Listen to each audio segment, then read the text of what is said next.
pledge allegiance to the flag of the United States of America and to the republic for which it stands, one nation, under God, indivisible, with liberty and justice for all. Thank you.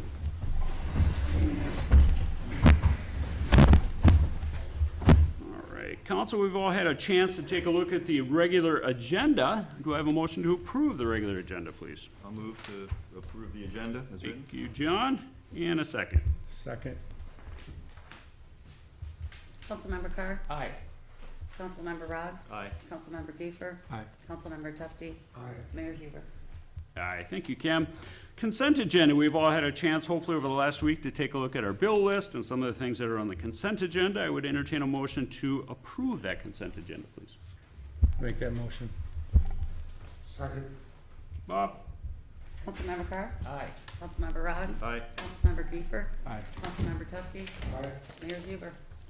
Aye, thank you, Kim. First up, gentlemen, is it's a variance request for XXX 89th Street. I'm sure you've all had a chance to take a look at Jennifer's memo here. It looks like we're dealing with, after the road is removed, about 0.9 acre. This gentleman would like to know if we're interested in perhaps granting a variance so that he may build, I would assume, a residential home on 0.9 acres. Any questions on this? Jennifer online, is she there? I don't even think she's on yet. Yes, she is. Is she? Hi, Jan, are you there? I am. Good evening, Mr. Mayor, members of the council. Hi, Jan. Say, can you talk us through our memo here just real quick? This looks like a pretty simple one, but if you've got some insight to share. Sure. So the applicant, I believe, has a purchase agreement with the property owner, and they contacted the city and went through what we have as the other land use application process, so that we could do an analysis to determine if the property was buildable or how we would look at it, since the lot was created many, many years ago. So staff went through that process, dug into the records, and came to the conclusion that while the lot absolutely predates the adoption of the ordinance, in fact, I believe it probably even predates the Metropolitan Council getting the sewer powers that it has today in terms of minimum lot sizes, that it doesn't meet our second exception criteria, which essentially says that lots of record that were created prior to the enactment of our ordinances need 2.5 acres. So in this case, we're dealing with an approximately 1 acre property. When you take out the roadway, obviously you're left with, 0.85 or 0.9, whatever it ends up being once that area is out. That's clearly substandard in terms of our minimum lot sizes and several of our other lot area criteria. So my interpretation of our ordinance is that in this case, this lot would not be buildable, even though it was created well before the enactment of our minimum lot size standards. So that was communicated back to the applicant, and then obviously the applicant said that they would like to explore whether or not there would be any interest from the council before they were to move forward with trying for a variance from various standards on our lot size requirements. So that's a very brief overview. Obviously, I'm happy to answer any specific questions, but I think that sums up the process pretty accurately to date. Real good. Thanks, Jennifer. Any questions for Jennifer? As I said, this one looks pretty cut and dried, but go ahead, Tom. I had a conversation with Jennifer just before the meeting. Jennifer, you want to go over kind of what we talked about a little bit, or do you want me to?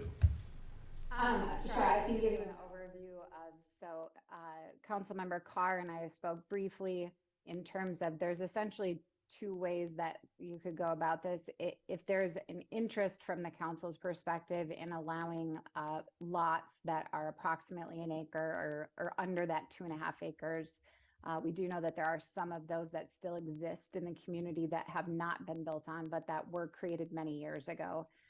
There's essentially a couple different ways that we could go about it. Obviously, we could entertain variances from specific standards to demonstrate that a lot, even if it is substandard in terms of area, that there's adequate area still to site a septic system, the well, a house, etc. So obviously that would be much what is in my review letter in terms of you'd need to go through that variance process. The second way would be to look at initiating some kind of text amendment process, like we've done in the past, to review whether or not there should be a second exception standard for lots that are smaller than even the 2.5 acres, provided certain criteria are met. Obviously, that criteria to be established because we'd be looking at a text amendment. So there's kind of two different ways we could look at it. If these smaller substandard lots are something that the council would be interested in looking at how they could become buildable. Go ahead. Yeah, and I looked around, Grant, part of our ordinance allows, there's a lot of tiny lots up by Withrow in different places, but if the house burned down, I talked to Jennifer, something like that happens, they can still put their house back up, that's not a problem.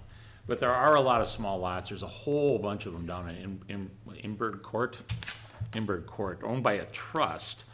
And they could be combined, some of them, but if somebody were to go in there and say, I wanna buy a lot, there's a PID. We went through this on a property on Jamaica where the house was sold, had a small lot, 2 acre lot, house is on that, 8 acres and behind. Dad wants to buy it for the kid, so we gotta combine it. Then afterwards, he took and he transferred the 8 acres to him. So the house again is sitting on a 2 acre lot, and I'm saying, well, you can't do that. And then our attorney said, well, it's got a separate ID, so, what do we do? And I'm a little concerned with some of the lots out there that could be, and my only concern for me is that having people do that and having come forward to us, what do I do? I go, well, we have rules, and that's, but you're still, Jennifer, Kim, we're all gonna have to spend time with that, and I'd like to try to head that off. I don't mean at this particular moment.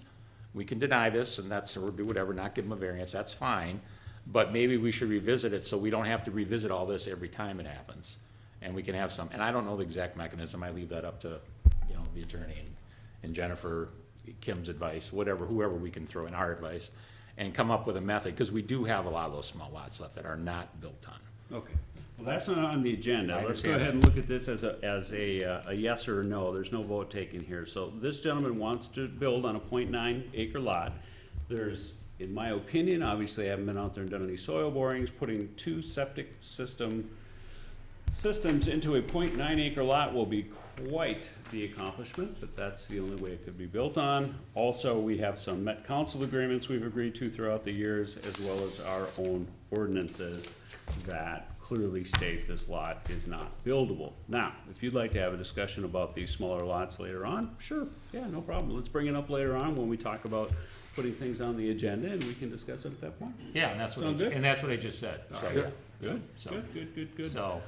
So we'll talk about that later in council discussions. Absolutely. Okay. John, how you feeling about this one? A no or a yes on the variance?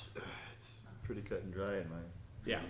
So, I would say no. no. Bob? No. Tom? Well, I'd like to abstain because I'd rather go through the process rather than tell somebody no right away. Oh, okay. Because it might be we come up with something, so. With the existing rules right now, no. Yeah. Jeff? Yeah, no. No. Okay, let's move on, guys. Thanks, Tom. We'll talk about that once we get to staff Yep. updates.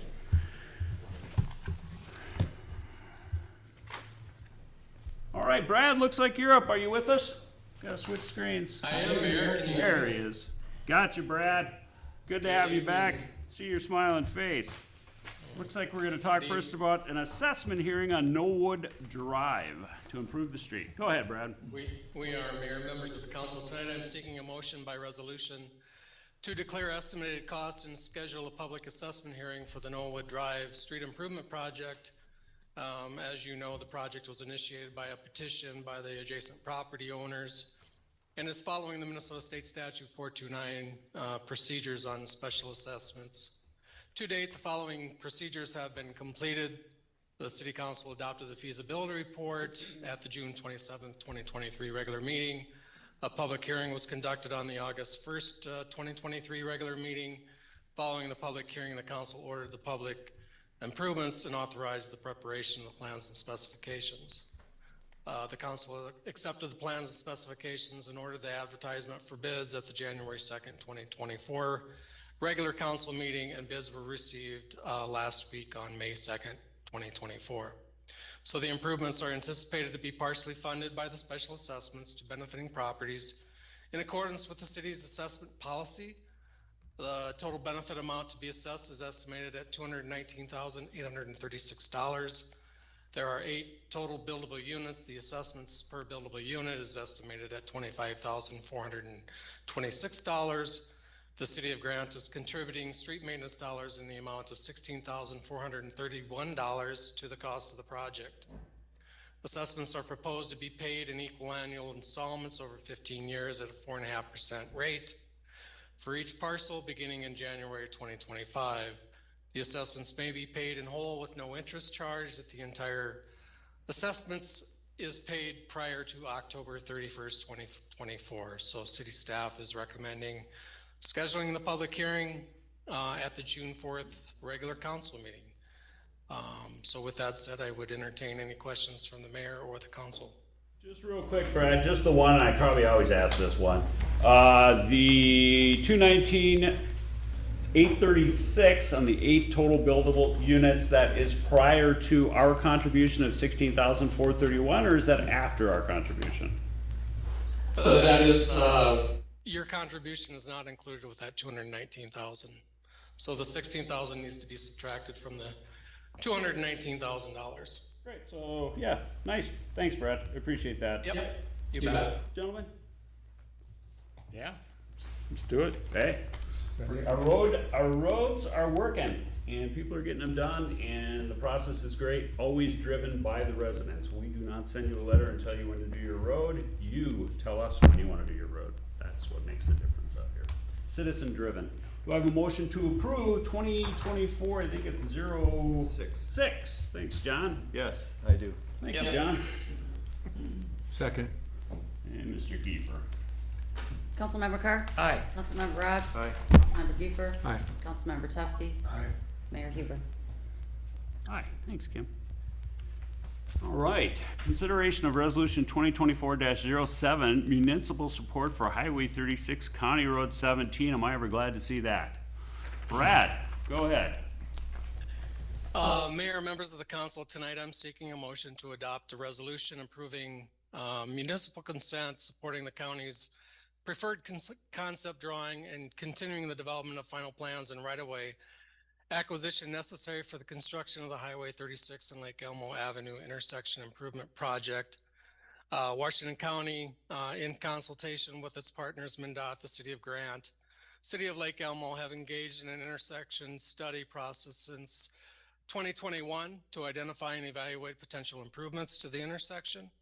As part of this process, Washington County has conducted numerous meetings with all of its stakeholders, including the public, through open houses and neighborhood meetings. So through all these efforts, a preferred concept known as the overpass with button hook ramps alternatives was developed. Now, I don't know if I can share my screen with you or not. Let me see if I can do that. I'll share the map with you. Oh, I cannot share it. Kim, can you share the map that's in the packet or not? Or we can just skip it as well. The council has a copy of it. It would be nice to be able to share with the public. Ken, can we get that up or not? Ah, the old days when we had a Yeah, projector. the old days. Welcome to Grant, everyone. We're gonna scan it. We're gonna try it, we should be able to do it now. Okay, perfect. Thanks, Jennifer. Can everybody see that? Hey Brad, while we're waiting, I have a quick question. Shoot. Oh, man, we lost him. Oh, there he There is. we go. He's still there. I've been asking, people are asking me that live down that street a couple of questions, and they're just wondering if that one house, is that still gonna be removed by eminent domain, or is that house gonna stay? No, as far as I know, there's no properties being taken, residential properties being taken as part of this project. Councilmember Carr, so. Before you start, could you just have a brief summary of the initial designs that were proposed? Yeah, so the drawing that I'm showing you right now is pretty much the original concept that the city of Grant had approved way even before the 2021 project intersection study kicked off.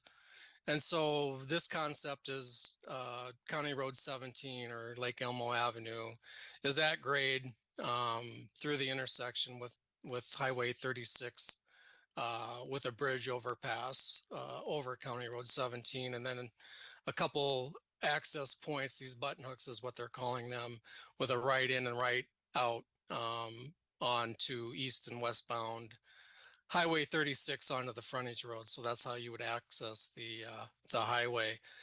They did look at a couple tight diamond interchanges and roundabouts and other types of intersections here. But ultimately, the county decided that, through the public engagement process and meeting with both cities, that this would be the preferred concept for this project. Just to kind of bring back our memories a little bit, Brad, from all those meetings we had, the tight diamond was going to require the 60th Street, the frontage road there, to be routed up and over, for the most part, our business district. And then cut across Lake Elmo, take the property that Tom had just hinted at, and come back down to the south, back to 36, and rejoin 60th Street. That tight diamond had a much, much higher impact, I would say, on the city in many different ways. Would you agree with that? That is correct, Mayor. I think the frontage road kind of cut through Shiskey's here and came up, I think it's 62nd Street, right? Or close to the back property line of these properties that are adjacent to 62nd Street, and then came back down and joined existing 60th Street somewhere in this location here. So yeah, there is, with this option, there are none of those impacts to properties. And we also would have been on the hook, as I understand, for building, not only doing sound studies, but building sound walls there, and the city would have had additional expenditures for that type of a project. And the house that was scheduled to be taken, they just moved into 3 months ago and put in a brand new septic. So this is a very nice thing to see, and I'm glad the county, and I'm pretty sure Lake Elmo is going to see it this way as well and move forward. So I'm sorry to interrupt you. I just wanted to hit those other preliminary plans that we had, Brad, and just sort of mention the impacts vis-a-vis this plan. Yep, thank you very much. I appreciate that. John, Bob. Mr. Giefer? No questions from me. Okay, just a couple other notes on this. Kim and I spent, Kevin, how many meetings did we have? Fran Meyer, and how many meetings did we have on this? You got tired of seeing us after a while, didn't you? Never. Yeah, no you did. After a while you kind of did. But that's okay. We came to a great conclusion. I think that Lake Elmo is also happy with the expansion there, the safety features of it, their ability to do a little bit more with the northern portion of their access there. I'll leave that to Lake Elmo to explain, but I think that their administrator, the last talk I had with him, was pleased with this and was pretty sure the council was going to be happy as well. So I'm just glad it all worked out like this, guys. I didn't want to go down and knock on that door and say, hey, we're taking your house, because it would have come on us, right? It always does. So anyway, looking for a vote or a motion. I'll get my glasses on. 2024 triple number, because it's not numbered yet, Brad? I believe it's 07. It is 07, okay. I wasn't sure if you guys were doing something special there. That'd be It's fools. 07. All right, real good. Gentlemen? I'll move to approve 2024-07. Second. Second. Councilmember Carr? Aye. Councilmember Rogg? Aye. Councilmember Giefer? Aye. Councilmember Tufti? Aye. Mayor Huber? Aye. Thank you, Kim. Okay, now we're to the big one here. Consideration of Washington County Cooperative Agreement, a trail connection from Ideal Avenue to the middle school to the east on County Road 12. We have a lot of information has come up on this one. We've got a lot of interested people here. And from the new information that we've learned,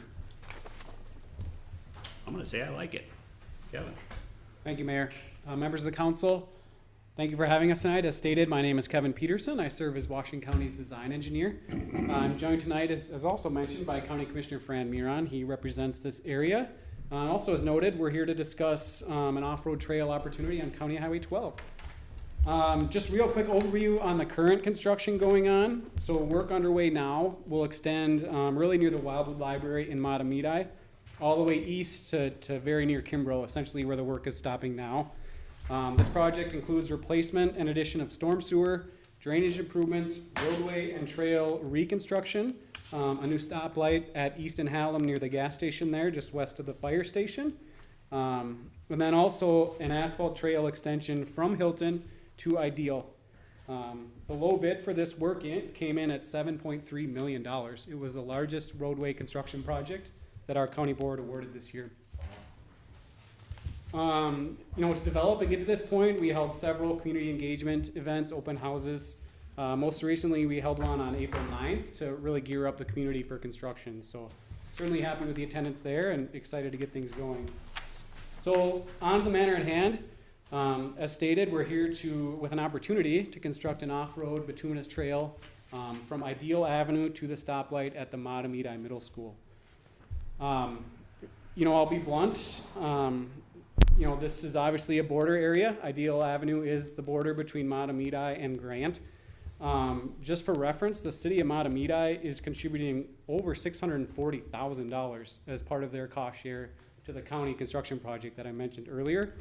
A small portion of that is actually extending the trail from Hilton to Ideal. So continuing the trail from Ideal to the stoplight at the Matamidi Middle School entrance provides an excellent opportunity to get kids and pedestrians east and west. And that stoplight really represents the safest way to cross that busy county highway. So by connecting this, again, we're adding really safe crossings on both sides of Ideal Avenue.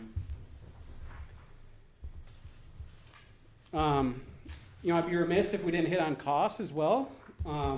So our team estimates the cost of this just over 1,000 feet of trail from Ideal to the middle school at around $316,800. Utilizing the county's cost participation policy, which requires a 50-50 cost share, that would put the cost on Grant and the county at just over $158,000 each.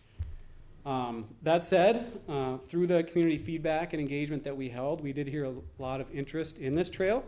So the county solely applied for outside federal grant funding.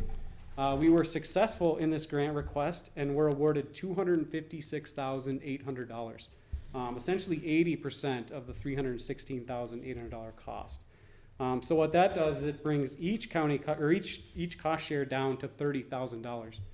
The county, as a practice, we share that grant funding with our partner agencies.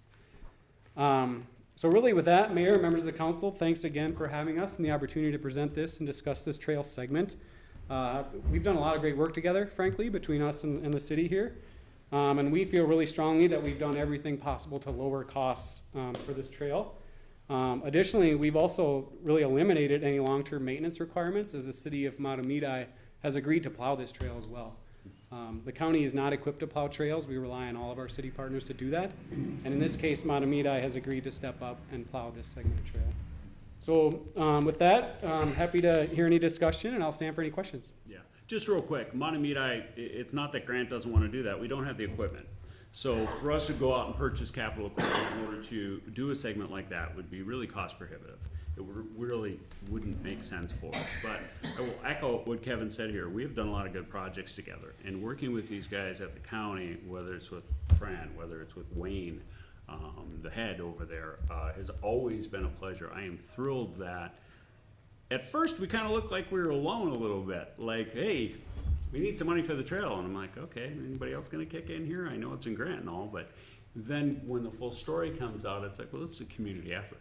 This is all the way across. And Grant's, really, the only big thing really built in Grant is the schools. And we're pretty proud of that overall. So yeah, for me, this one isn't too tough. But quick question for you. Curbs on that. There's gonna be a curb running along that? I would assume a concrete curb and gutter system there? Yeah, the project under construction proposes to actually narrow the county highway slightly and then add concrete curb and gutter to the stoplight. Okay, and where is that water going to? That water will be part of the new storm sewer system. The water will drain to the west. There's a new stormwater basin in the southeast corner at Hilton Trail that will treat that water before it leaves the site. That's why you've been doing the improvements over there on those. Okay, I was wondering about that. So we've got curbs. How about improvements at the school entrance itself? It seems like the kids are gonna be going across high speed, for lack of a better term, a highway here, an undivided highway.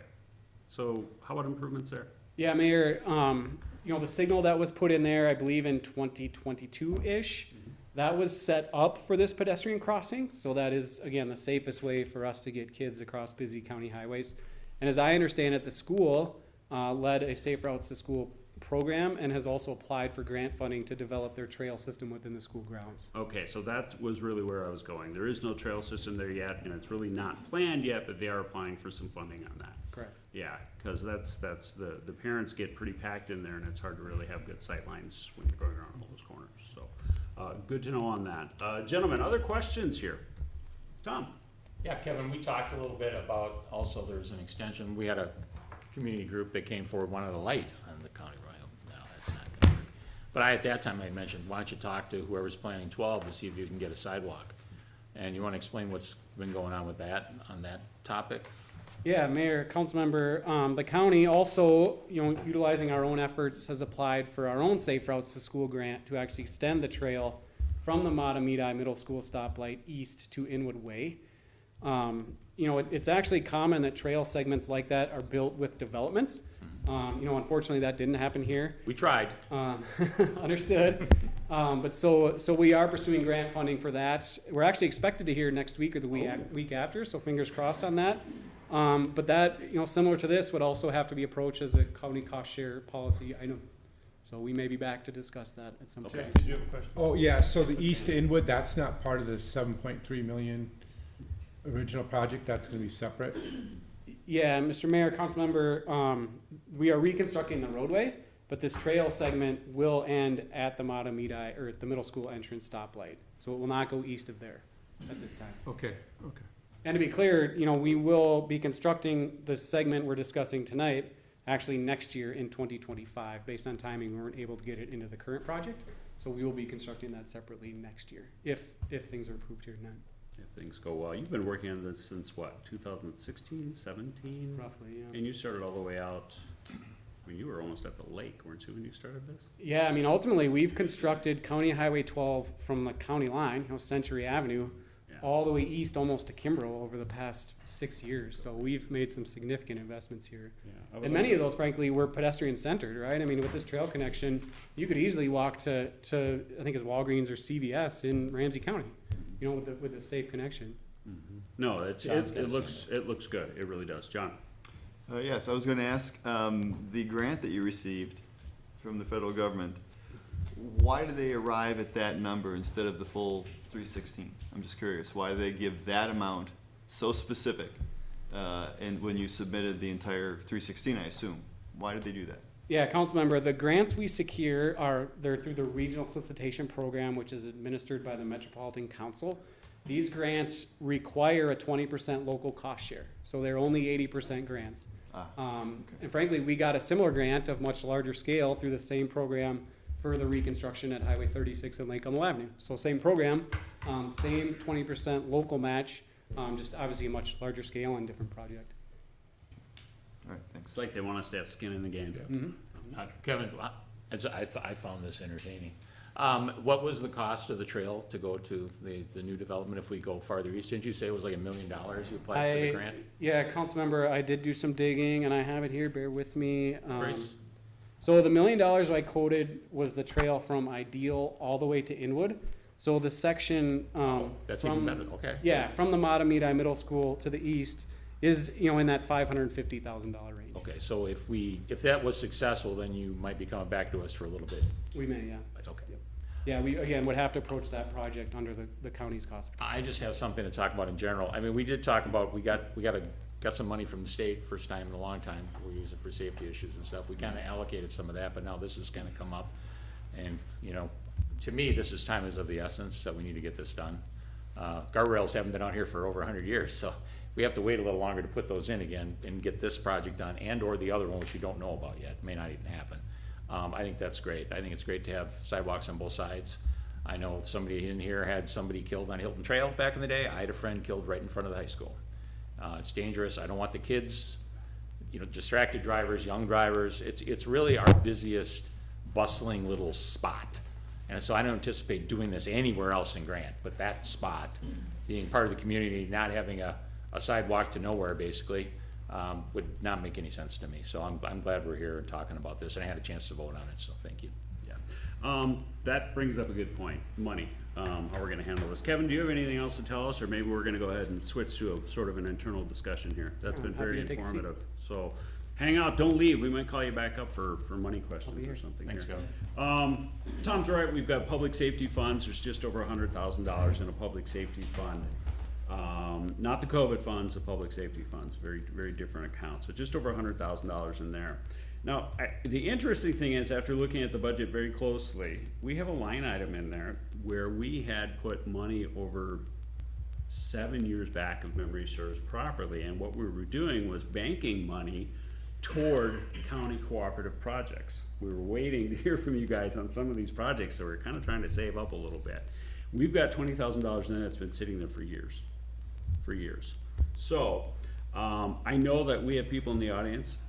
We have an educational foundation, booster foundation, if you will, primarily based in the city of Montemita, that has talked about raising money. We've got $20,000 sitting in the cooperative county account. We have over $100,000 in safety funds. I don't think, from my perspective, it is reasonable to have, considering those circumstances and what seems to be the sentiment among the council, to have an educational booster group from another city give us money to get this done when the county's done so much hard work. Montemita is kicked in.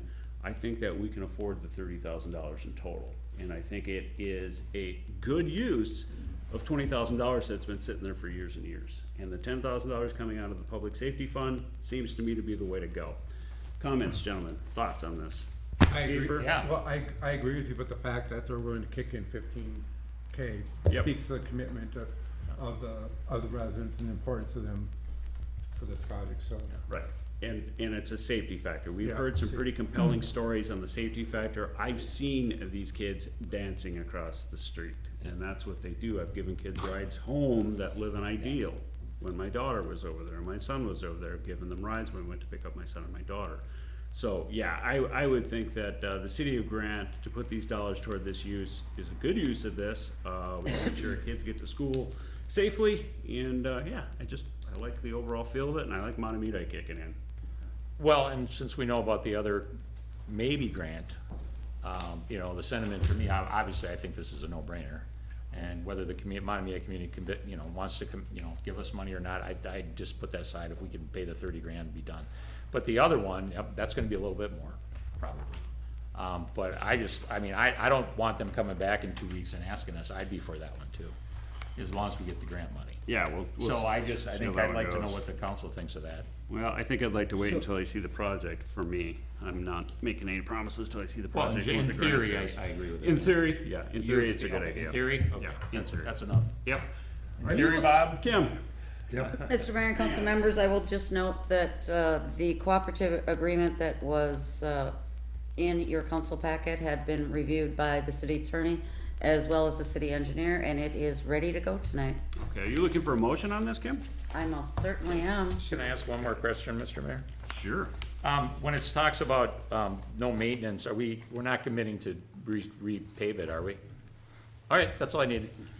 I saw Fran shaking his head no, so. That would be another one of those discussions, right, Kevin? Yeah, Mayor, Councilmember, the county completes any major maintenance of trails by practice. There you go. Minor maintenance would be expected to be done by the locals, but we can handle that case by case too. Okay, so, thank you, sir. Great.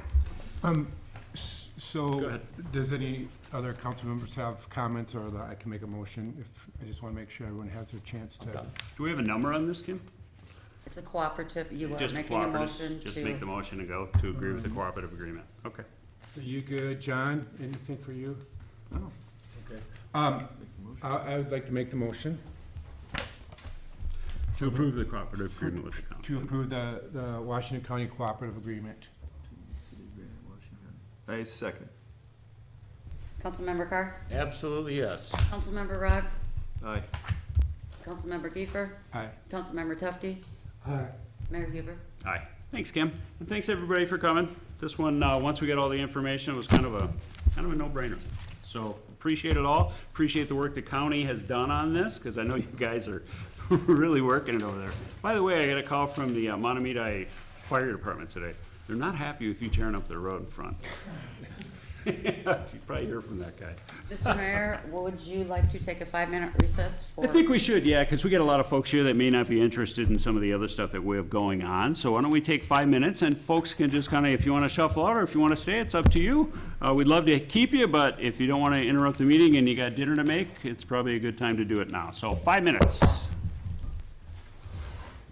Everybody's staying, all Might be right? exciting. Everybody's interested.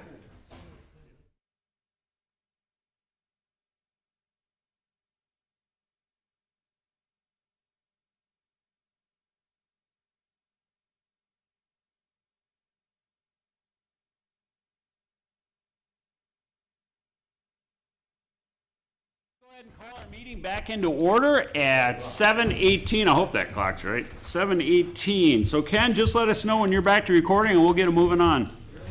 We are live. Our city planner, Jennifer Haskamp. No, that was a break. I can call those back and forth. Thank you. Jennifer Haskamp, we have the consideration of the preliminary plat, Elliot Crossing, and we've got a public hearing. So Kim, do you need a motion to go into the public hearing, or how do we handle this? We haven't had one of these in months. Jennifer does her staff report, and after she's done with that, or if you have any questions of her, we then open the public hearing. Fantastic, Kim. A fount of knowledge. Without her, I don't know what would happen. Jennifer, are you there? I am. Hi, Jen. Mr. Mayor, members of the council, welcome back. I'm going to go ahead and share my screen. I've got a presentation to walk us through. I'm hitting the wrong button, so I should probably actually share my screen. Let's see here.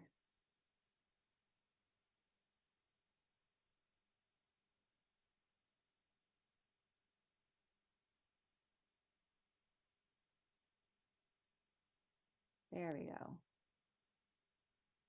All right, so as you mentioned, we have an application before us this evening for a preliminary plat, and we also have 2 variances that are associated with the request this evening.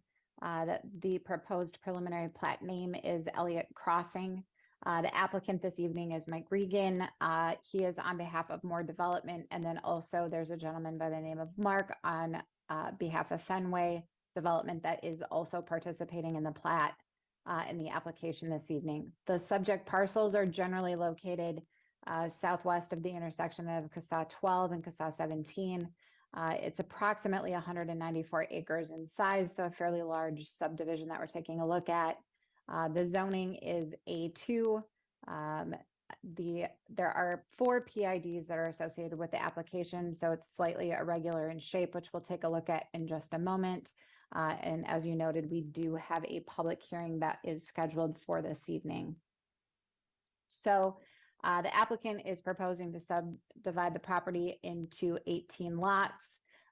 We've got essentially 2 block configurations that are associated with the subdivision. One is on the westerly parcels, that is block 1 and is proposed to be configured into 12 lots. There is an easterly subdivision portion that is proposed to be subdivided into 6 lots, although I will note that one of those lots is already a lot of record, which we'll look at in just a moment. The 2 blocks are not proposed to connect, so this is a little bit of a unique situation from the standpoint of we've got 2 proposed cul-de-sacs. They are separated, but adjoin essentially an outlot. So the roadway is not proposed to connect both of those blocks within the subdivision. Each lot, much like we've looked at before, in similar types of projects, will be custom graded, custom homes will be constructed. The lot sizes range from approximately 5 acres to just over 18 acres. They will be subject to architectural design standards and a homeowners association that will be associated with these 2 blocks in particular, and each lot will be served by a private well and septic system. As I mentioned, there's two outlots that are associated with the proposed subdivision. Outlot A actually contains 3 of the golf course holes that are associated with the Indian Hills Golf Course. That reconfiguration, if you all recall, happened in 2020 and 2021. There was some regrading that went on out there. They relocated 3 of the holes because the prior location were flooding, and so obviously it was affecting the playability of the course. So the outlot now, outlot A, will contain those 3 golf holes that were reconfigured a couple years ago. When we went through that process in 2020 and 2021, the 3 holes were actually just put into an easement area with the idea that eventually they were going to develop the subject parcels. And then as part of that, they would formally plat it, which is what they are proposing to do this evening in Outlot A. Outlot B lies south of the proposed cul-de-sac that's identified as Street A, which is on the preliminary plat. That outlot is very irregular in shape, which we'll take a look at in just a moment. There's a reference to the fact that it would be landscaped and managed by the HOA, but no specific plans were provided with respect to the preliminary plat, and it is quite irregular in shape, as I noted. The 2 cul-de-sacs both connect to county roads. So one is CSA 12 on the north, the other is CSA 17, which is on the east. So both cul-de-sacs actually are required to get access permits from Washington County, which the applicant has noted that they've been working with Washington County on what improvements to the county roads would be required in order for that to happen. The county has indicated that new turn lanes on CSA 12 would be required for that cul-de-sac.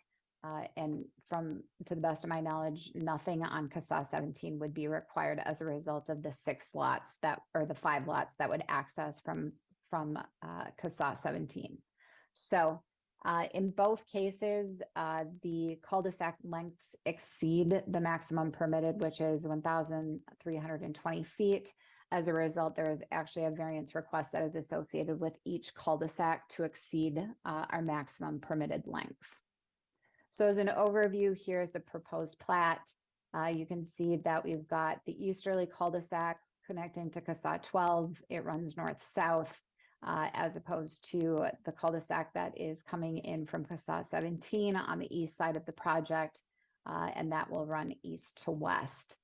You can see from this configuration that Outlot A adjoins and is what is adjacent to both of these blocks that would be subdivided. The cul-de-sacs, as they are designed, do not connect through that area. It's a bit difficult to see probably on your screens, but I would note for folks watching at home or in the audience that along this easterly border of the cul-de-sac that runs north-south, if you can see my cursor, the Fen, which is a wetland complex that the Browns Creek Watershed District has identified as being significant and has a preserved wetland designation, does require increased setbacks for any development that occurs on that particular parcel. So we've got basically the golf holes, and then we also do have some significant wetlands that are on the site that had to be contended with as the development design got put together. So the existing conditions, we covered a bit of this. It's 194 acres plus or minus. Historically, it's been used for a mix of agricultural production. The golf holes were relocated. There's some natural areas, and then there was a historic street line from the early 1900s that went through the property.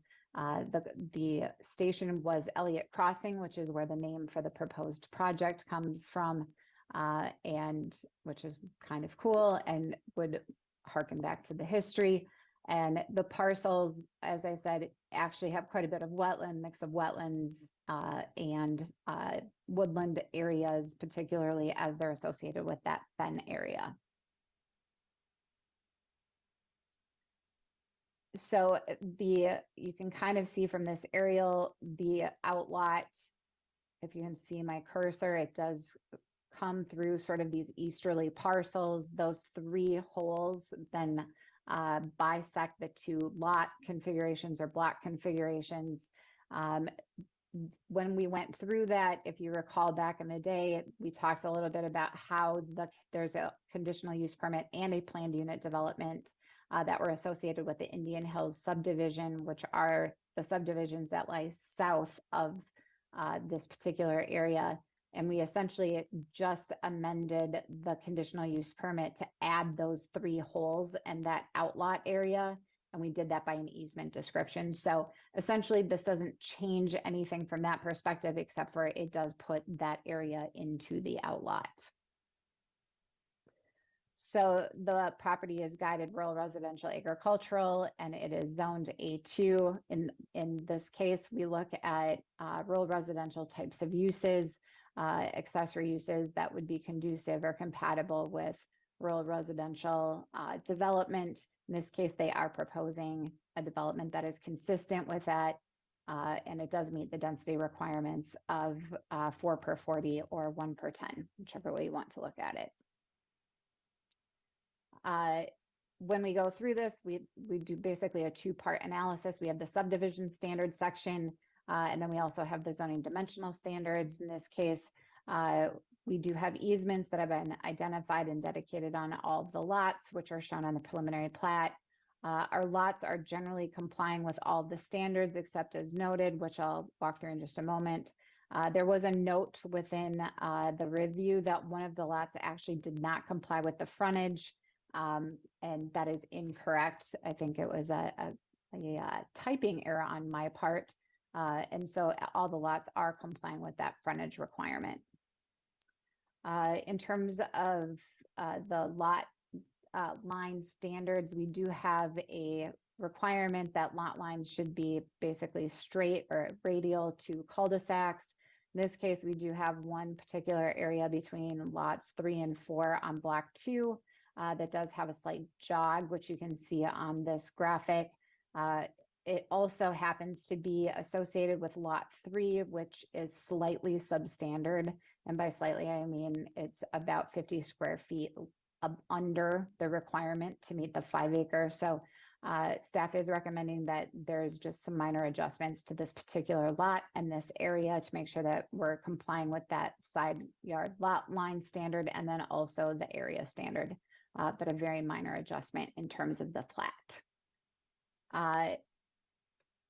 All of the lots in block 1 and block 1 meet the standard minimum lot area, minimum lot width. So it's very straightforward from that perspective. Block 2, again, it's a correction to the frontage. Everything does meet for the frontage perspective. And we do have that slightly substandard lot size that we would request be adjusted just to ensure that we're meeting and complying with that standard as well as that side yard lot line standard. Moving on to block 2, we've got this somewhat irregular situation. It actually is somewhat similar to what we talked about earlier during the concept plan, but lot 6 that's associated with that block is actually an old outlot from the Indian Hills subdivision. It is identified, if you go back into the records from the 1970s, it was part of the CUP and the PUD. The applicant actually was able to provide a document from the 80s that explicitly accepted outlot B out of that PUD and CUP. So from that standpoint, it was no longer subject to the covenants or the rules that were established for the CUP and the PUD. And so as a result, then we took a look at it from is this an existing lot of record? In this case, the parcel does exceed 2.5 acres. It is 5.35 acres. So it meets our exception standards. And within that exception standard, we do then provide some additional exceptions from lot frontage in particular, and lot size, et cetera. In this case, we would be looking at an exception from the lot frontage standard, but it does comply with those exception criteria. As I said, there is that wetland complex that goes through the center of the site. I'm sure some of you recall when we were looking at the golf holes that the Browns Creek Watershed District in particular was very interested in making sure that that fen, that wetland complex is protected, and that any development is as far away as possible from that wetland area. Obviously, that plays a little bit into the variance discussion, which we will look at in just a moment, but essentially, those natural features are certainly significant and dictate sort of how the development could be laid out. In terms of our standards with respect to lot remnants, Outlot A really isn't a remnant in this case because it's providing a specific function. It has the golf holes. It is tied into that conditional use permit and PUD in terms of the golf course itself. Outlot B is the outlot that is contiguous to lot 5 and block 2. It shares just a very small border. It's about 40 feet on the side yard that it shares with that lot. And then it is quite irregular in shape and size. There's a note in the applicant's narrative that where this outlot is, that no further subdivision can occur in this area, and that only one lot would be permitted. And so there's a little bit of is there an issue from that perspective or not? But that outlot B doesn't necessarily comply with our standards, because typically we say outlots either have to be adjoined to a lot, or there needs to be an acceptable plan to the council with respect to that outlot. Obviously, the idea being we want to know what could happen to it in the future, and then also how it's going to be maintained. The cul-de-sac streets, as I mentioned, both of them require a variance from our standard. You can see by the pink and the blue that we're looking at on Street A. There's about a 675 foot, 678 foot requested variance from our standard. The length would be about 1,998 or 2,000 feet in length. Street B requires a variance of about 556 feet. In both cases, the applicant has indicated the presence of both the golf holes and the wetlands being the main justification for why they're requesting the variance from the standard. And in this case, obviously to access sort of the further in or the deeper parts of those parcels, obviously you're likely to exceed that 1320 maximum length. However, obviously we have to look at the variance criteria with respect to whether we can justify that extension. So the applicant has indicated that initial lot, especially for Street A, can't be further subdivided. So part of the challenge is you have to get across that easterly parcel, and to get across that parcel to access the other areas is over 1,300 feet in length as it stands. So from that perspective, to access the developable area or the subdividable area, that you're going to exceed that length, and that then the presence of the golf course and then the wetlands in that particular area make it non-conducive to being able to connect the roadway to the other block or block 1. And so from that perspective, staff's really looking for some additional discussion by the council with respect to whether you believe it's met the criteria for a practical difficulty, whether there's clearly challenges associated with the wetland, but whether or not the exceeding the length is justified on Street A. As for Street B, the main justification for that, again, is tied to the fen and the existing wetland complex that's out there. And then also the ability to, obviously, you wouldn't want to cross, once again, that outlot A, which contains the golf holes. So from that perspective, we're looking at sort of the same justification for both, slightly different, little bit of a nuanced difference between the variance request for Street A versus Street B, but both of them are tied to that golf course location and then also the wetlands.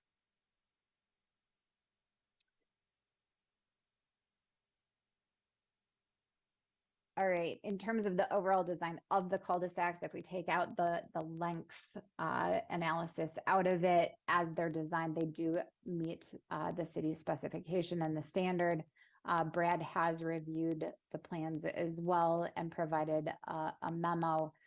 They will be required as we work through this process to comply with all of the recommendations of the city engineer, but as it stands, they are meeting the specification for width, you know, shoulders, you know, pavement width, all of those things.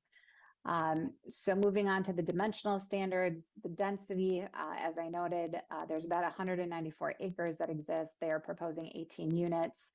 So we're looking at about, on average, 10.8 acre lots. We've got a 1 per 10 requirement. We are complying with the density standards as it's proposed.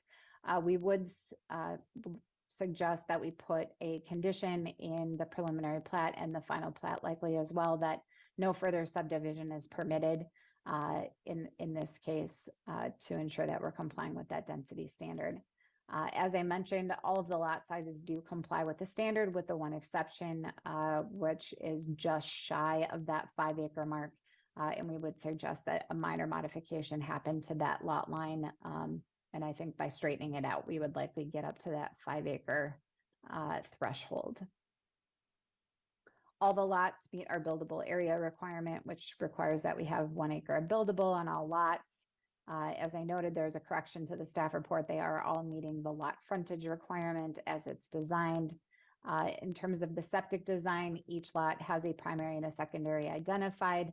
I will note that I did not receive the preliminary review memo from Washington County that typically looks at our plats, or excuse me, looks at the septic, initial septic results to determine whether or not it looks, everything looks good. So we would recommend that move forward and that we get that information.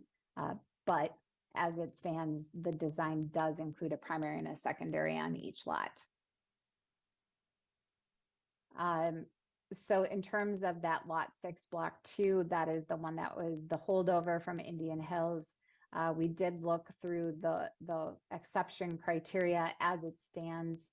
It does qualify for the existing lot of record, and it would be accepted from the frontage requirement as a result of it, just with how the language in the ordinance has been reworded over the last few years.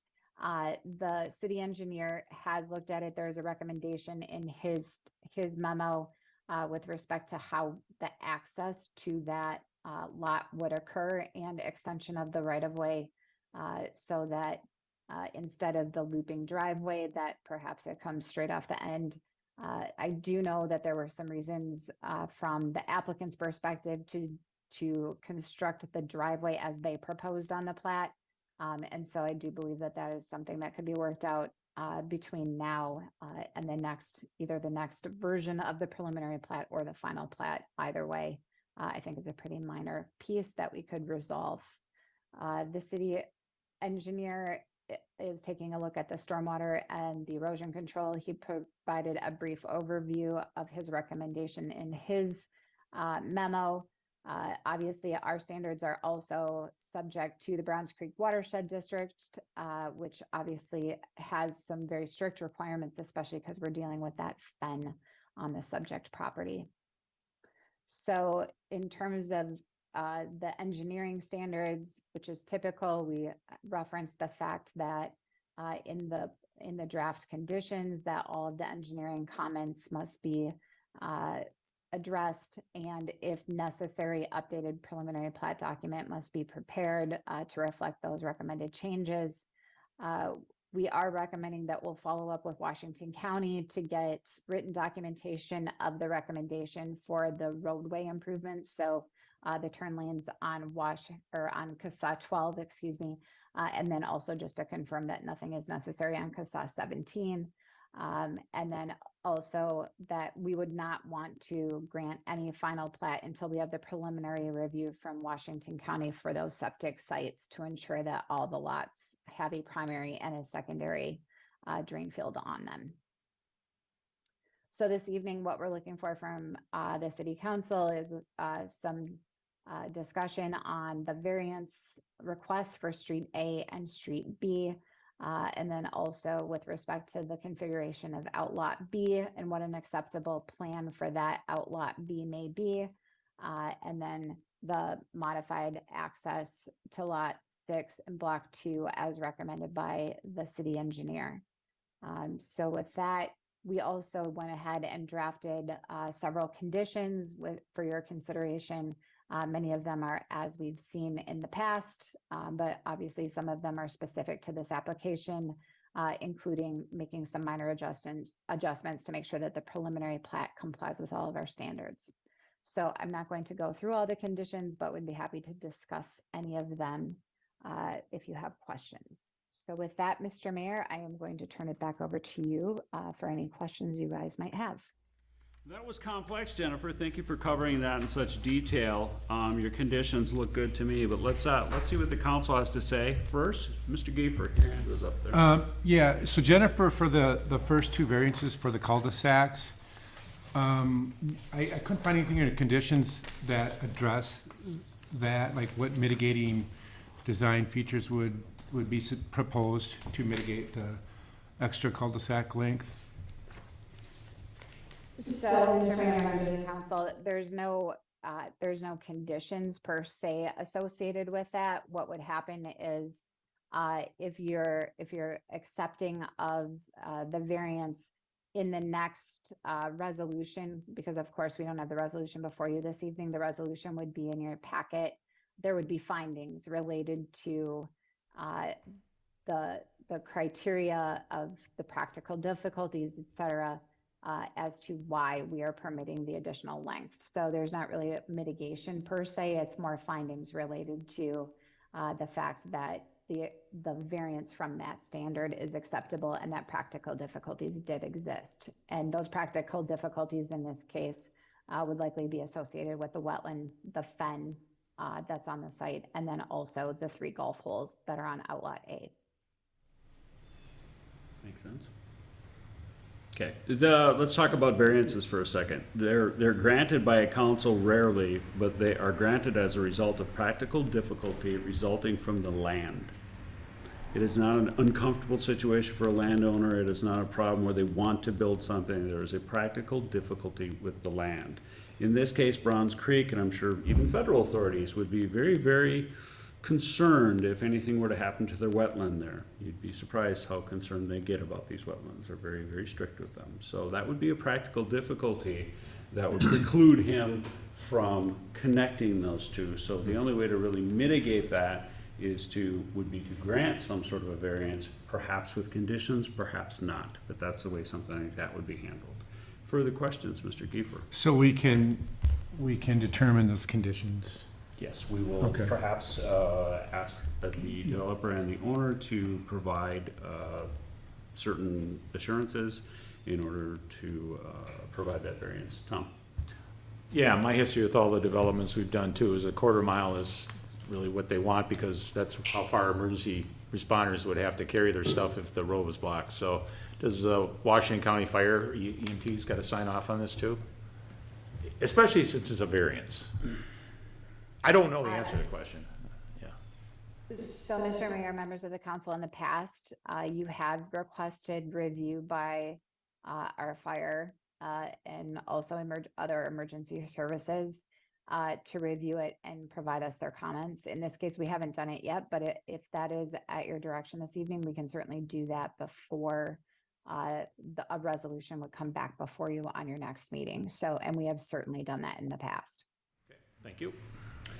Yes, that is definitely something, on a road this length, surrounded by an awful lot of trees, some open areas, sure there's a lot of wetlands, but a stiff west breeze and a spark could be a problem in this type of development. I have considered what Jennifer just said and talked about it beforehand. I've got some notes regarding having the fire chief in charge of these areas, and I believe they're both Montemita, if I'm not mistaken, to provide his input on the plat as laid out, the inability to get between the two developments without coming down and around, and getting his input on this. That would certainly be something that I would provide for if I were to consider the variance moving forward. Other questions? Bob, John? You okay at this point? Questions for me? I'm sorry? No questions for me. Okay, real good. John, what are you thinking? Yeah, I guess the variances make sense with making sure that they're 5 acres, and then I believe that we should probably talk to Mamidai to determine if they agree on something. Yeah, we could actually make it a condition, in fact, and Jennifer could put it on her conditions, which would probably be the best way to handle it. Tom? Well, I think she just said that, so we gotta do it now, if we do it, is that Well, what you're yeah. suggesting, we have to do it now? At the end here, let's keep No, I understand that, discussing but it. I just wanna, Yeah, no, right, yeah, tonight, we need to do it, We right, put it Jennifer? on, yeah, we put it on. Okay, thank you. Yeah, that's how we handle those, we put it on now. So Jennifer, I'm gonna keep going, I got a couple other questions for you, if it's all right, council, I'm gonna jump in here. Browns Creek, we've had an awful lot of flooding in this area, and this development will not be far from a ponding area that we had to pump out, and when I say we, I mean Mike, stepped in and did a lot of pumping in that area to protect some of the homes in the Sunnybrook area. The opinion of, have we heard from Browns Creek on this yet, or it has not been submitted to them yet, I would assume? So, Mr. Mayor, members of the council, it's my understanding that it has been submitted to them, but it is still working through their permit process and review process. And of course, one of the conditions is that the watersheds always approve of how they're handling the water. I'm concerned because we're really putting in, because of the difficulty of the land, we're putting in a lot of hard surface, a lot more than we normally would in 8 or 10 homes, right? With the length of the streets is what I'm talking about. Right, I would say that the length of the street is certainly longer than what we've looked at in the past. So certainly associated with that, there would be an increase in impervious. Obviously, that all has to be looked at from the stormwater management plan perspective. And I know I am with you that Browns Creek Watershed District is incredibly strict, especially in this particular area. Yeah, they spent an awful lot of money in that area to do the mitigation, so that's why I just wanted to kind of run that by you and make sure that we were all cognizant of that. The Outlot B, you discussed that very quickly. Outlot B, normally we have outlots that are attached to developed lots so that they can be maintained, that type of thing. And that, is that still what you consider a loose string in terms of how Outlot B is handled? Maintained? Maybe better Yeah, word. Mr. Mayor, members of the council, typically we require outlots to be either adjoined to a neighboring adjacent parcel so that it has some ownership, or that there's a specific plan for how that outlot is going to be maintained and restricted from development in the future. So in this case, it's south of the new cul-de-sac and it's quite irregular in shape. And there's not a specific plan for how it would be managed. So from that perspective, I think the way that it's drafted is to say that we either need an acceptable management plan that you're comfortable with, or there needs to be a way to reconfigure it slightly so that it's adjoined to a lot and is managed and is part of another private lot. So that's typically how we look at it. Okay, and I'm sorry, I perhaps missed it. Was that one of the conditions in there, the handling of the Outlot B with the HOA, or a lot line readjustment there, or a road adjustment? So I have it as a discussion item and then thought, depending on what your preference was and the direction to the applicant, that we would then place it as a condition in the draft conditions, essentially. Okay. Okay, so that's something we can talk to the applicant about. One more time, and just because feeling a little slow, a lot on the plate here, in lot number 8, the holdover lot, can you run the council through that just one more time so that we understand the history of that and how that works? So it's actually lot 6 with block 2. It is at the end of 69th Street. That was historically it was initially platted, I should say. It was initially platted as part of the Indian Hills subdivision and was subject to the conditional use permit and the planned unit development that were associated with that subdivision.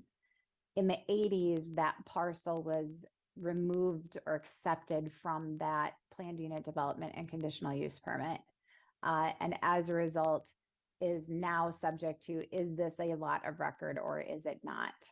And so once again, we go back to the, does it exceed 2.5 acres? It does in this case. Was it created prior to the enactment of the ordinance? In this case, it does, and it did.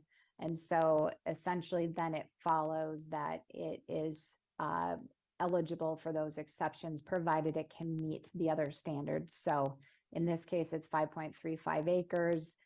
There's definitely 1 acre, most likely 1 acre of buildable area on that parcel. It can site a septic system, primary and secondary drain field, and a well, et cetera. So from that perspective, even though it doesn't meet the lot frontage requirement, that's one of the exceptions that we provided for if it meets that existing lot of record criteria.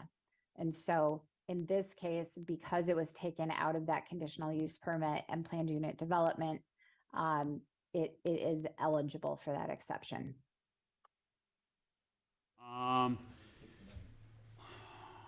Only other things that I have are 1 or 2 questions for the applicant. So gentlemen, unless there's something else that you'd like to speak to Jennifer about, we should probably open our public hearing and hear from our public. Gentlemen? Yeah, that's fine with me. Good? Good? Okay. Kim, do you want a motion to move into public or into our hearing here? Yes, please. Okay. Gentlemen, Make the motion. do I have a second to enter into the hearing? And Mr. Rogg? Councilmember Carr? Aye. Councilmember Rogg? Aye. Councilmember Kiefer? Aye. Councilmember Tufti? Aye. Mayor Huber? Aye. Thank you, Kim. I'd like those who would like to comment on this new development that is under review right now, the plat that's under review, to come on up to our microphone stand here. Please put down your name and your address for us, please, just so that we have that record in case we need to get back to you with facts or other things that you might like to talk about. So go ahead. Public hearing is open. And Mr. Mayor, I will note, we do have people on the line. Okay, well, let's see if we can get some people from our audience first, and then we'll go right to the people online. Is there anyone here for the public hearing? Ladies, gentlemen? All right, very good then. Oh, we have a gentleman standing. Come on up, sir. And if you would sign in for us on the sheet there, and tell us your name.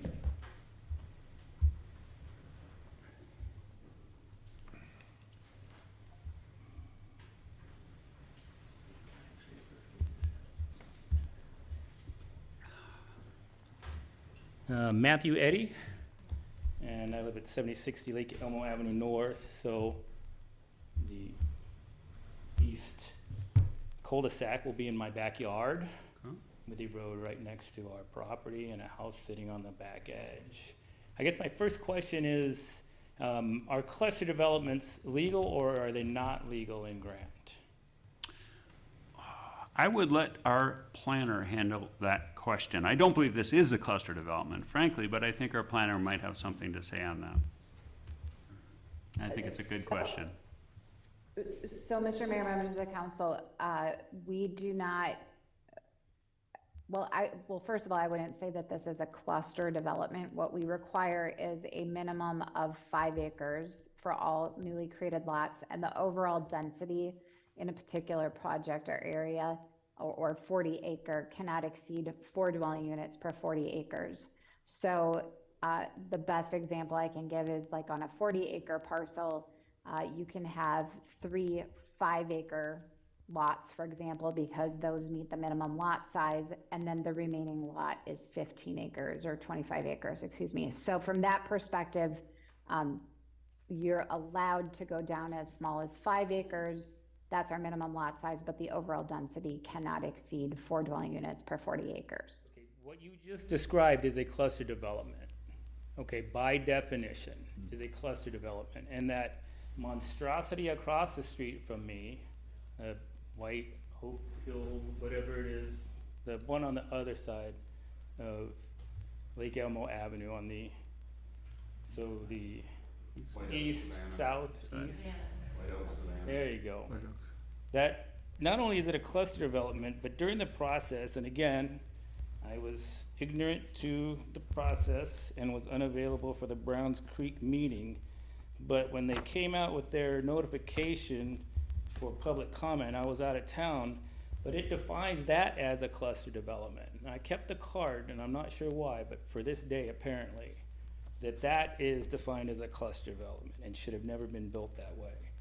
But I'm extremely concerned that exactly what she described, people aren't gonna own those golf holes. That is set aside as part of a park, and if you look up any definition of a cluster development, it's putting dwellings on one side and leaving the other area open for a different purpose. In this place, it's playing golf. I don't mind that if the owner of the land develops it. I would just like it done according to our current laws. Okay. And it was hard to tell on the screen where the entry point is off of Lake Elmo Avenue, but that the entry into the other development, eventually someone's going to be killed there. Every time we turn into our driveway, make a left turn as we're going north on Lake Elmo Avenue, if there's a car behind us, 9 times out of 10, they skirt around us, drive on the shoulder through the right turn lane, and scoot back in. Eventually, someone's gonna be turning left into the neighborhood or pulling out, and there's gonna be an accident. And I'm concerned that the same scenario, now you're gonna add another street just beyond that. Cars gonna be coming out of the new development or turning off of Lake Elmo Avenue, going south to turn in. He's gonna be slowing down.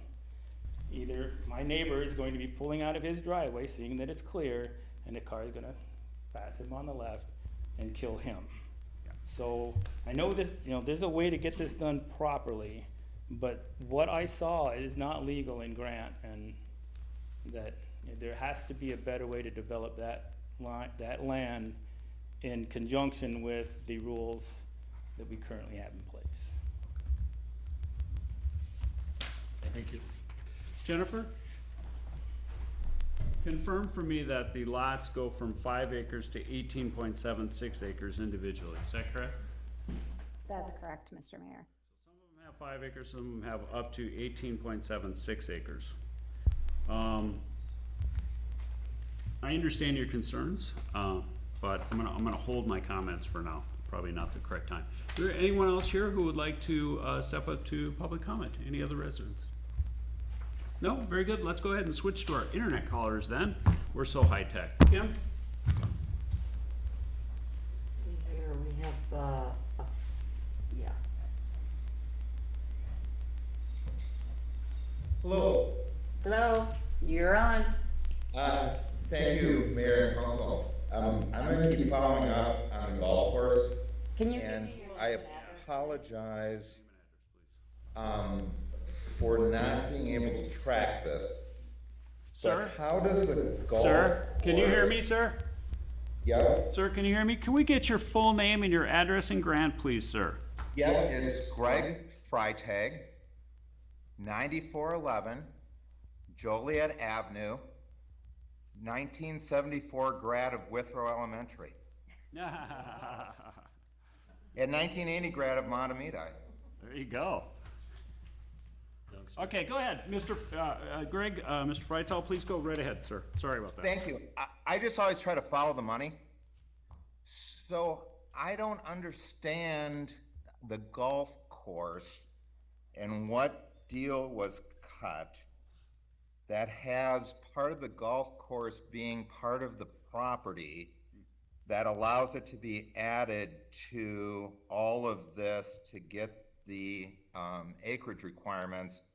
And I'm sorry if I'm dull, but it seemed to me that it was that parcel that helps to create the problem of the length of the cul-de-sac. And my final piece of this is a shorter cul-de-sac just means less money for the developer at the end of the day. And so there seems to be a lot of just interesting pieces to this that don't fit based on trying to force this in a lot of parties that I don't understand how they fit together. Okay, so if I may go ahead and summarize that, sir, the parts that we're going to be able to answer. You're concerned about the golf lots that were placed into an easement, and now they are associated with the overall development property in order to meet the sizes. Do I understand that correctly? Correct, is those, if it's an easement, it's not an ownership. which means somebody cut a deal with the potential intent to pull this into this, to do this development, and that's concerning. Okay, real good. On that, because we have a question of that type of importance, I'm gonna go ahead and bring Jennifer back on it. Jennifer, I don't really want you to answer that question in terms of its legality, but I'd like you to describe the situation which this easement created and is being used, if you would, please. So I'll do my best to answer from an ownership perspective. All of the land is owned by the same owner, including the area that has the current easement for the 3 golf holes. So there wasn't a separate deal that was cut, so to speak. The whole 194 acres is owned by the same party. And so currently when they relocated the holes were shifted slightly from their current location. So where they were prior to 2022 or 2021, I think is actually the date. They actually did also extend onto the subject properties by easement. And so this could still remain an easement and the fee title could stay underneath it, so to speak, much the same way as we have lakes sometimes, where the lake lots will extend into the lake, if you will. Perhaps not the best example, but it's the one that's coming to mind at the moment. But the land itself is all owned by the same property owner. So there wasn't, to my knowledge, which obviously I am not part of the deal, if you will, but to my knowledge, there is nobody had to transfer or purchase the golf course rights, if you will, because it's all owned by the same individual, the same party. So the easement was owned by that same party, so that easement was attached, in other words, Jennifer, if I might, in order to create a somewhat larger lot to 194 acres. Is that just a simpler explanation for it? It was joined as an easement. Well, it's not even like the fee title of the whole land, the whole underlying parcel is all together. The 194 acres, which includes 3 existing golf holes, is all together as it stands today by the same owner. Whatsoever, because the Jennifer, owner maybe owned this it is a all. simple Hang on a question. second, hang So on. when you're looking at Yeah. your overall 40 acres to 4 homes and the 5 acre minimum, are you able to have a 40 acre parcel, give an easement to 10 acres of it, and still put 4 homes on 4 acres, or on 10 acres, and not on the easement property? Right, because you may own it, but if you've given an easement to it, you don't have the right to it, so you're forcing the density into the rest of your acreage, which seems to me to be against what it is that we're trying to do with those minimum requirements. Yeah. It's an interesting proposal, and frankly, sir, that may require a lawyer to answer it. I don't want to stick my foot in my mouth, but it's not 4 houses per 10, it's 4 per 40.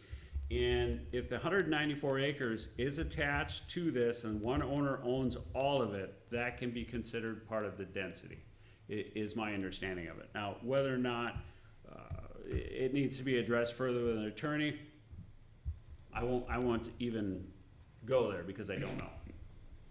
But I understand your point. Thank you very much, I appreciate that. I will just tell you, having been retired, and these are the kind of things that I used to look at, that's exactly what you start doing 10 years ago in order to position yourself for things today to do these sorts of things. Thank you. Thank you, sir. Somebody was looking ahead then. Do we have someone else? Anyone else? If anyone would like to speak under the public hearing, raise your hand.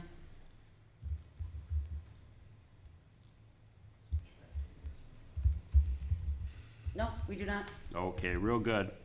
If there's no one else in the audience, we're gonna go ahead and close down the public hearing.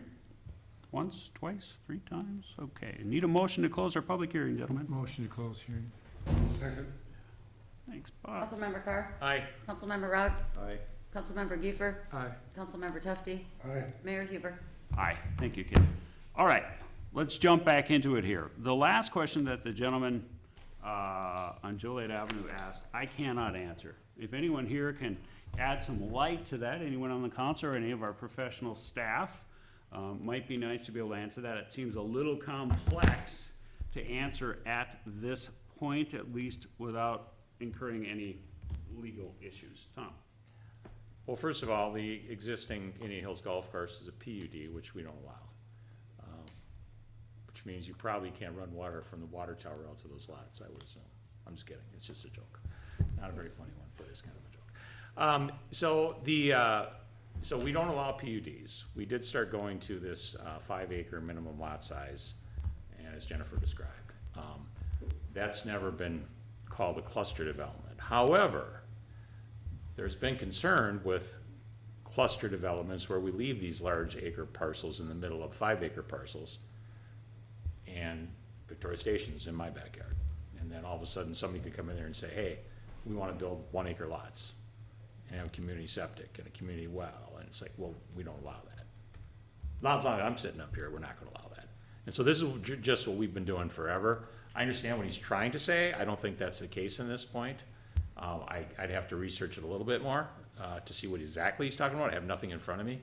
But yeah, we don't allow cluster developments, and I would never support them. That's correct. And I would, for my part, defer to an attorney on that. I am not an attorney. I am not sticking my foot in my mouth like that. Yeah, but I have an opinion, so. Oh, no, Yeah, opinion's thank great. you. No, Thank no, you no. that I can share my opinion. You're very welcome. Thank you. I You're very appreciate that. welcome. I would allow an Really attorney to appreciate do it that. for me, because I'm not gonna share opinions Yeah, when well, I don't whatever. know what I'm talking about. 24 years, I do 24 years sitting up All here. right, let's keep going here, guys. The first one, not really a cluster development as we classify them that I'm aware of. This next question, Jennifer's hands up. have an attorney handle it. Jennifer? I just want, if I could just add one point to the conversation in terms of the cluster slash, we've got this outlot situation on this particular project. The total acres is 194 acres, which means that 1 per 10, you could have 19 lots. In this case, they're proposing 18 lots.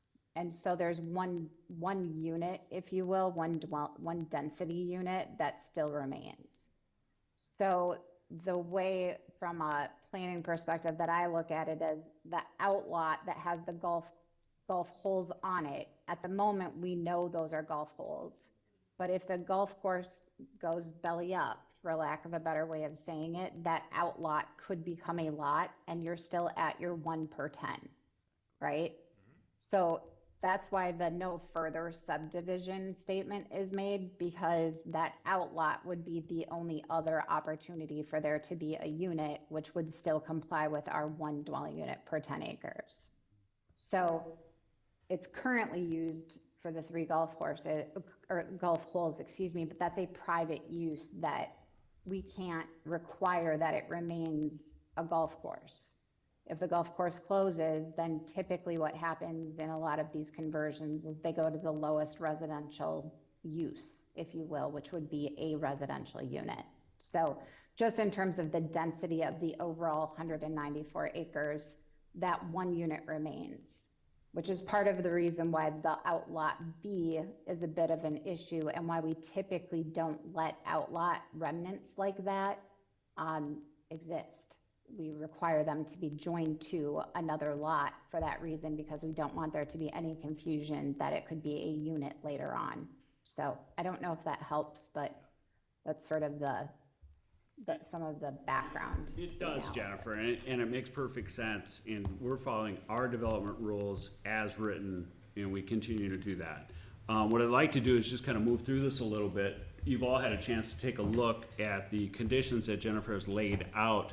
On cul-de-sacs this long, I think several members of the council would like to see before I grant a variance on this, have one of the conditions be a letter of the governing fire department, whichever area this is, I'm pretty sure it's Matamita complete, and have that fire chief sign off on these cul-de-sacs and make sure once he takes a look at these plats, he's gonna be able to access that no matter the conditions, or at least reasonable conditions. So a letter from the fire chief, and that would be part of the part of the conditions as set, Tom? Well, we have joint, so I think I talked to both of them to see who wants to go out and do it.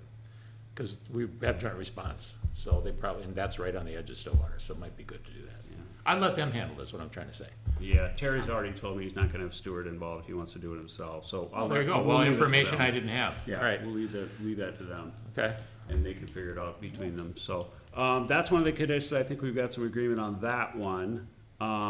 You know, Jennifer, you've been pretty thorough as always on these conditions. Again, my main concerns are hard surface, the cul-de-sac variances that'll be required, that outlot B needs to be handled. And of course, Bronze Creek's gonna come through and take care of that hard surface. So just a concern, not a condition. Gentlemen, do we have other conditions that you'd like to see in here? Is there anything else that's kind of note or concern? Tom? Well, I think Jennifer had some, we could go either way on stuff, you know, up to the applicant or anything we prefer. Jennifer, is it really concerning to you? Could we go either way, maybe whatever the applicant wants, as long as it's one or the other? What are your thoughts on that? Then we don't have to make those decisions. With respect to outlot B, Well, whatever Is the that little what you're- tweaks are, like, they can move the road, they can move the lot, they can combine lots, all that. I mean, do we care? I mean, is it necessary? Okay, so as long as the No. applicant does one or A or B of those options that you listed, you'd be okay with that? right, and if they come up with a third, if they come up with a management solution of how that, if it's a detailed landscape plan, if there's a specific, deed restriction, I don't know what it looks like.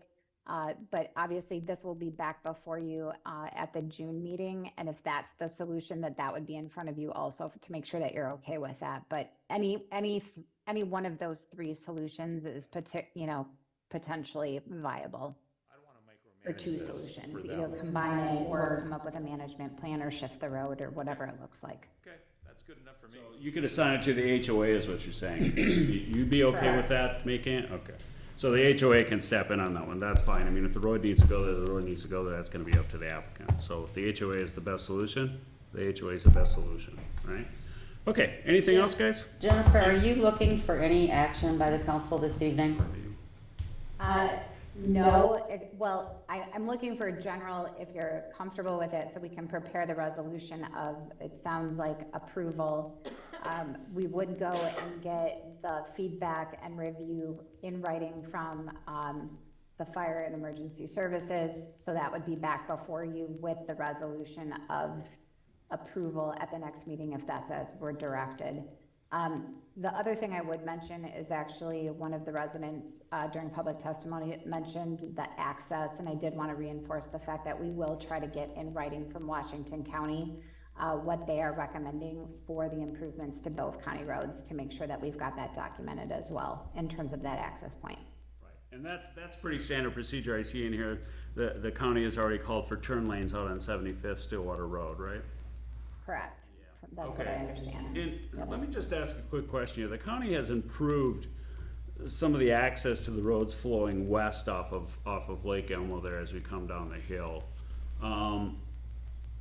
Is there any other considerations that you know of? I don't, from the county to perhaps flatten that hill. I know they looked at it some time ago to try to make that a little safer there. I've heard that in the past as well, but not to my knowledge.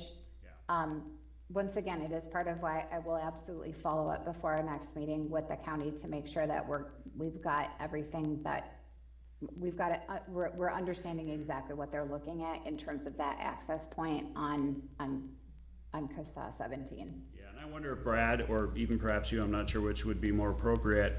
The one road off there, and I forget the number on it, has that warning system for traffic coming up or down those hills to warn those people coming in. I wonder if that would be appropriate here. I can't tell, I think the gentleman made a good point, I can't tell where exactly this is on 17. So if they're close, you're gonna have sort of a double issue there. So something that maybe we should reach out to the county and see if we can get some feedback on that. Maybe Brad's more appropriate in this case, Jennifer, I'm not sure. Well, I will follow up with them after this to get it documented exactly what their recommendations are for both county roads. And then also inquire about that same warning sign at the same time. And I can loop Brad in if needed.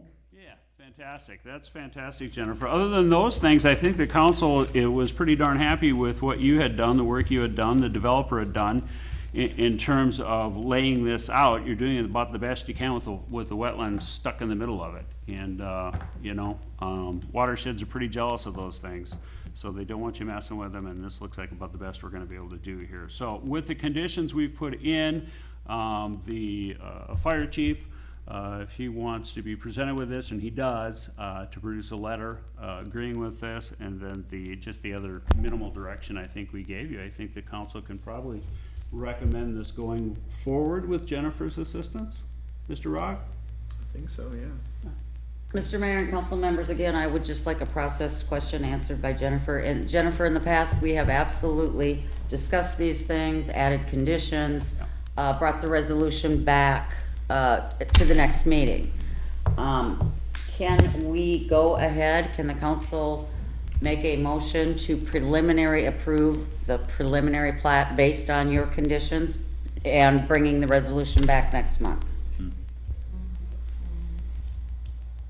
It's more I mean, I think we're just looking for, yes, to a certain extent, if that makes any sense, but really what we're looking for is, it sounds like it's a positive recommendation to prepare a resolution of approval and get that information from, only because we don't know what the fire chief is going to say. So in this case, we really should have that review, and then that will be in your packet with the resolution at the next meeting. What I'm getting to is, per the council manual, I mean, action items are listed out. My thought is, can we, and Jennifer, this is on you, could the council do a motion to direct you to do a resolution to bring back at the next meeting? Yes. Okay, perfect, thank you. As long as those conditions are in there, I see no problem with doing that, Jennifer. Obviously, it would be moot if we could not get those things accomplished, correct? Right, okay. Let's go ahead and do what Kim recommends here. We'll turn it into an action item, and we will take a first and a second to go ahead and ask Jennifer to prepare this and bring it back to us at the June meeting, prepared and ready to go. Yeah, I'll so move. Good. Second. Second. Thanks, John. Councilmember Carr? Aye. Councilmember Rod? Aye. Councilmember Kiefer? Aye. Councilmember Tufti? Aye. Mayor Huber? You bet. Nice job on that one, guys.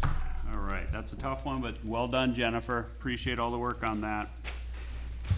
All right, done with that. We have no action items for our city attorney. Any new business?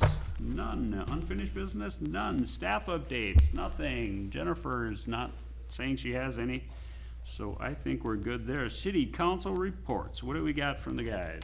Tom? Well, I got Jennifer, per our conversation, you're like, you could go either way on the, on bringing the 1 acre lots, maybe making some kind of recommendation for a text amendment or something for ordinances, addressing the 1 acre lots. I mean, some of the 1 acre lots I looked at, I mean, they're nice little buildable lots. I mean, I hate to say they can't build on them. So, I mean, I think maybe addressing it as a council will save us some future headaches and less issues for anybody coming in, buying one, anything. I just don't want, I don't want to go getting dragged into court saying, well, you did them. No, I just don't want to deal with it. Yeah, it can be tightened either way. Well, that's what she said. Tightened either way. She said halfway either way. So Yeah. I would just soon like to keep those 1 acre lots with, and Jennifer brought this up. I think she was exactly right.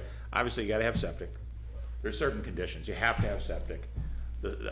Your setbacks have to be different. You can't have the setbacks that larger lots have. And I defer to her to come up with 3, 4, whatever it is. So if you do have a 1 acre lot and you don't meet that criteria, well, then it's not a buildable lot. We don't have to decide, we don't have to give a variance, it's just not a buildable lot. Because there are some left. I mean, I was kind of surprised when I started looking at it. Okay, so, John, you want to throw it on there and have a discussion about Tom's topic here Yes. next month? Yep. Real good. Bob? Makes sense to me. And then I would like to have Jennifer just kind of come up with an idea on that. Sure. I'd totally defer to her so we have something to talk about. If that makes sense? Yeah. Okay. Well, I guess, Mayor, council members, what you're asking for is Jennifer to come back with an ordinance at the next meeting. Just a discussion item to start with. Yeah.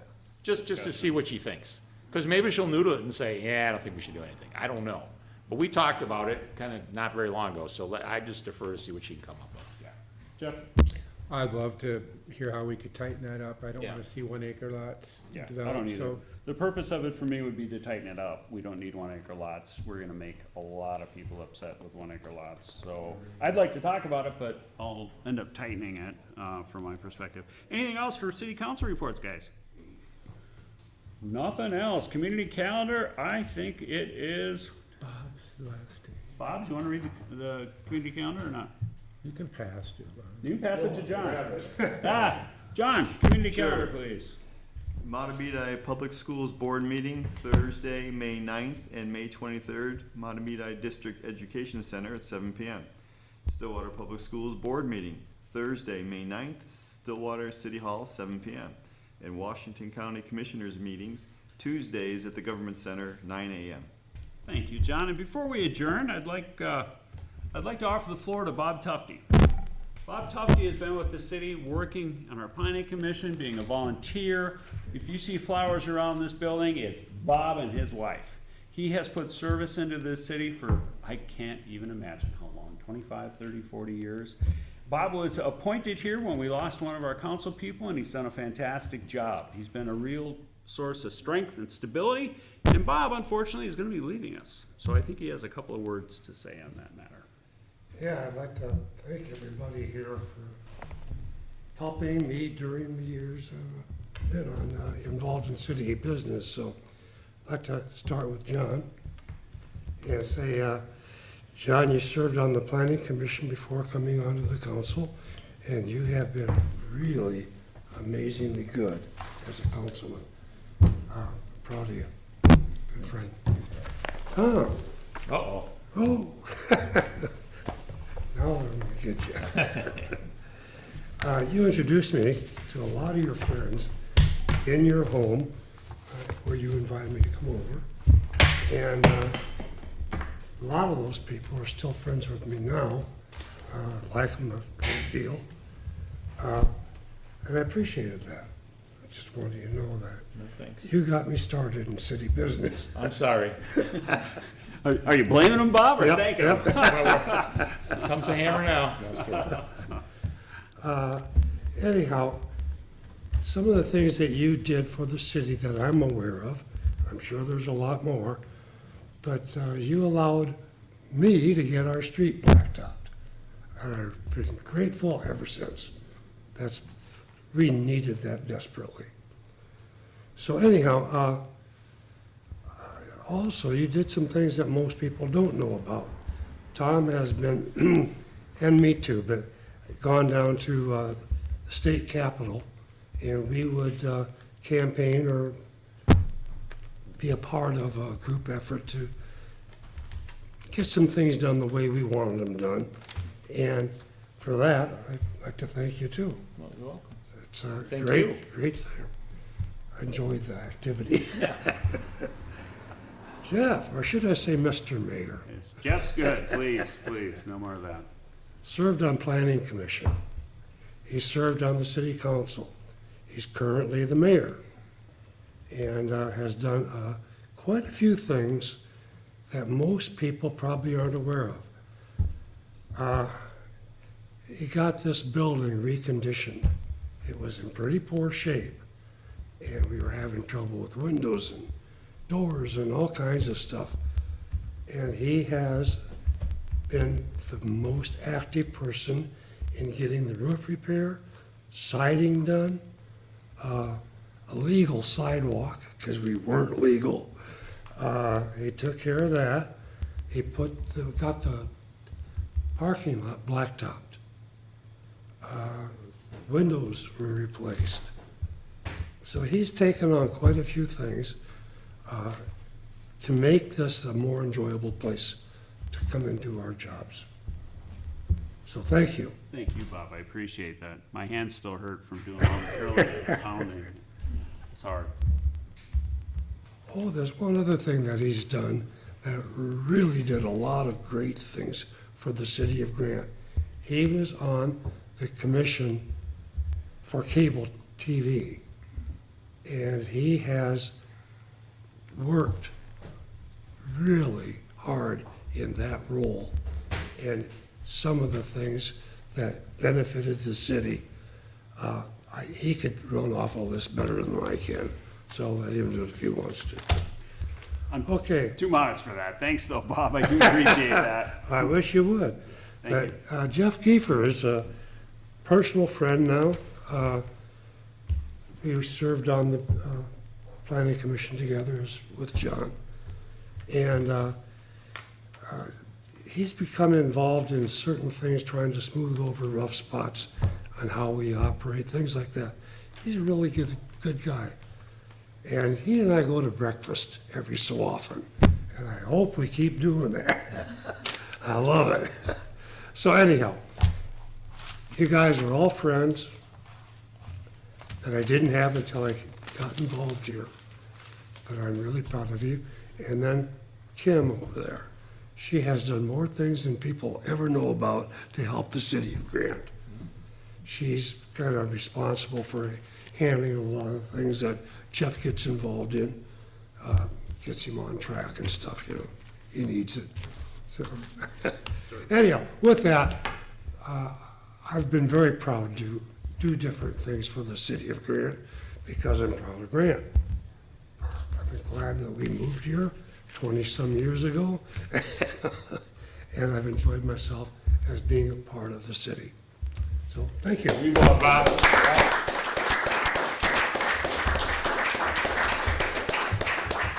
And don't you forget to come back for your plaque too. We got a really nice plaque for you coming. So you gotta come back for that presentation, okay? Oh, wow. Don't forget okay. about us. Genuine That's what imitation gold leaf on that. No, we're springing for the big thing. Anyway, that's all we have tonight. Thanks everyone for coming. A little more complex than usual. It's good to see all your faces. Let's go ahead and call for an adjournment this evening, please. I'll make a motion to adjourn. You Thank you, should. sir. Nice. You gonna second that? Councilmember Carr? Aye. Councilmember Rouse? Aye. Councilmember Kiefer? Aye. Councilmember Tucker? Aye. Mayor Kiefer? Aye. Thank you. Thank you all. See you, Bob. I'm gonna miss you, Bob. Bob, you're not going anywhere.